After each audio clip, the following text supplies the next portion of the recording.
નમસ્કાર મિત્રો, આજે 22 જુલાઈ 2026 બુધવાર ખેડૂત સેવા યુટ્યુબ ચેનલમાં આપ સૌનું સ્વાગત છે।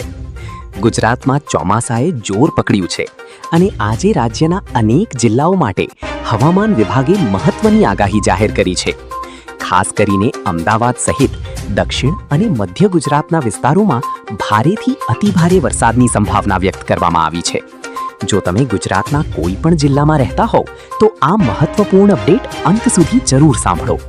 હવામાન વિભાગના તાજા બુલેટિન અનુસાર આજે 22 જુલાઈ 2026ના રોજ નવસારી અને વલસાડ જિલ્લામાં અતિભારેથી અતિભારે વરસાદ પડી શકે છે, જ્યારે સુરત, તાપી, ડાંગ, નર્મદા, છોટાઉદેપુર, દાહોદ, પંચમહાલ, મહીસાગર અને અરવલ્લી જિલ્લામાં ભારેથી અતિભારે વરસાદ થવાની શક્યતા વ્યક્ત કરવામાં આવી છે।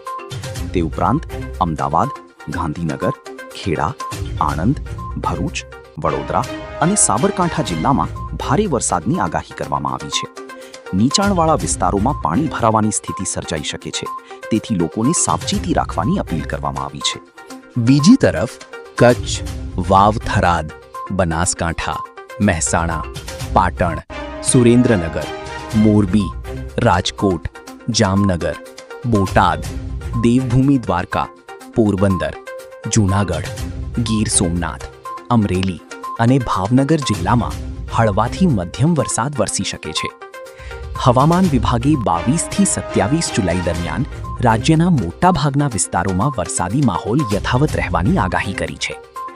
અમદાવાદ, મહેસાણા, પાટણ, વડોદરા, સુરેન્દ્રનગર અને બનાસકાંઠા સહિતના વિસ્તારોમાં પણ આગામી દિવસોમાં ભારે વરસાદના વધુ એક રાઉન્ડની શક્યતા દર્શાવવામાં આવી છે। દરિયાકાંઠાના વિસ્તારો માટે પણ મહત્વની ચેતવણી આપવામાં આવી છે। અરબી સમુદ્રમાં તોફાની પવન ફૂંકાવાની સંભાવના હોવાથી માછીમારોને દરિયો ન ખેડવાની સલાહ આપવામાં આવી છે।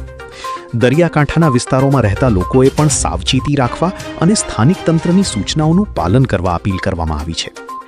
ખેડૂતો માટે આ વરસાદ લાભદાયી બની શકે છે, પરંતુ જ્યાં અતિભારે વરસાદની આગાહી છે ત્યાં ખેતરોમાં પાણીના નિકાલની યોગ્ય વ્યવસ્થા રાખવી જરૂરી રહેશે।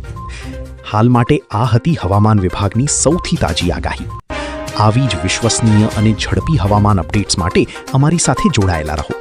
આભાર।